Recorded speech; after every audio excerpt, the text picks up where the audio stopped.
I'm so glad I've learned to trust them. And so it is with those words. Father, I ask that you would come down. Put your words into this voice, this body, so that the words of my mouth and the meditations of my heart are acceptable in thy sight.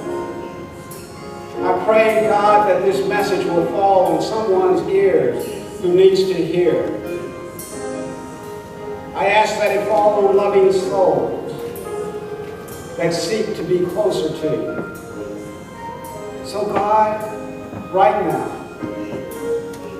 I ask that you will come and use this broken vessel to remind us all during this Advent season, you are the maker of peace, and you're the one who brings the hope of life. This I pray in your Son, Jesus Christ. Amen. Please be seated.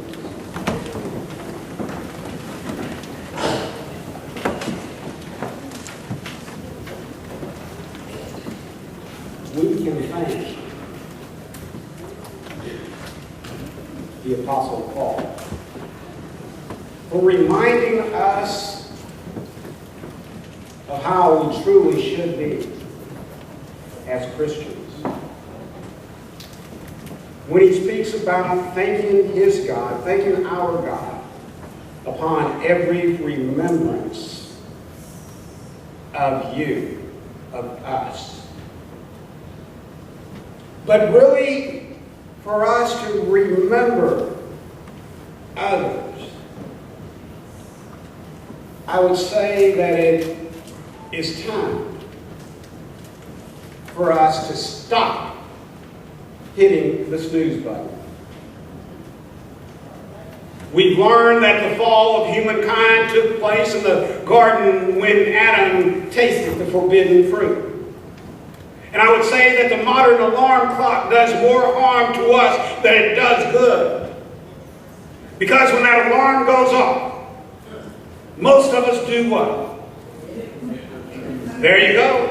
We hit that snooze button, not just for that extra 5 minutes, but some of us might have a series of snoozes that must take place. It's as if you've decided to accomplish getting those extra few minutes of sleep to make your 8 hours. And then you've decided to go back to the gym to get your body in shape.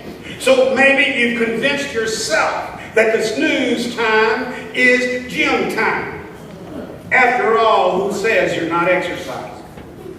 You're doing that bicep and tricep curl every time you reach out to just tap it a little bit longer. I told you it was exercise. Maybe you've hit that 5th state of dream. You know, that's the one, that deep state dream. When you find yourselves dreaming about whatever you dream. Guys, let me share it like this. Beyonce is still married. J-Lo is not interested in you. And Miss America 1994, known as Vanessa Williams, she's gotten married, she's had children, she's starred in movies, she's even been in television series. And I hate to break it to you. That dream, it ain't bringing her back to you. So stop hitting the snooze button. Ladies, you're not off the hook either. No matter your situation, Denzel Washington, Lawrence Fishburne, Rick Fox, or Derek Jeter still have not RSVP'd to your 16th birthday party. So the next time your alarm clock goes off with that nagging sound, go ahead and get on up out of bed and move forward with the day that the Lord has made. See, you can't truly rejoice and live your life as God intended if you're still hitting that snooze button. When we look at this brother in this morning's text, John the Baptist, picture him. He doesn't look anything like us. He might have even looked more like someone who was in the military, had been out on training maneuvers, or been outside for days and weeks and months at a time, hadn't had a chance to take a bath, has this stubbly growth. He might have been a hairy man, often smelly, and he was flea-bitten most likely. He was an insect-eating, sharp-tongued wilderness man. Not at all like the well-mannered softies that lived in the king's palace. But they were coming from all around, I tell you, to hear about this brother John. Many would be so shaken by his message that they would be baptized. And some of the people need to hear this today and still get shaken up. Some need to stop hitting that alarm button. John the Baptist was human, roughage in flesh. But Jesus Christ called him a prophet. See, John the Baptist was the alarm clock of his day. The alarm clock sounds, for it means you are to start preparing for the day ahead of you. And John the Baptist was the sounding alarm because he knew the day was coming when the Son of God would arrive. The Church Universal has been hitting that alarm clock since Christ descended into heaven. We desire to stay home sometimes under the covers instead of going out into this world sharing the love of Christ. In this season of Advent, we can still hear the alarm that John the Baptist was proclaiming, announcing the birth of Christ, announcing his coming.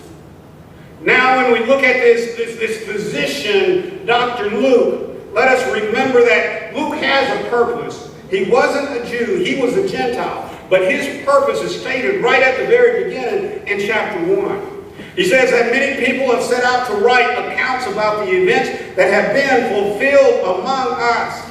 And so they've used the eyewitness reports circulating among us from the early disciples, having carefully investigated everything from the beginning. And so he says it like this: I also have decided to write a careful account for you, most honorable Theophilus. Luke was a Marvin Zindler, long before Marvin found fame with his slime in the ice machine.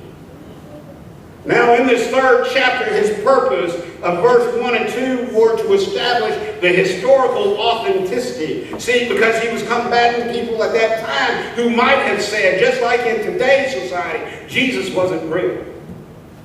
But when you can identify a historical figure within a historical time frame, by more than one account, then something says, this ain't no fairy tale, this is real.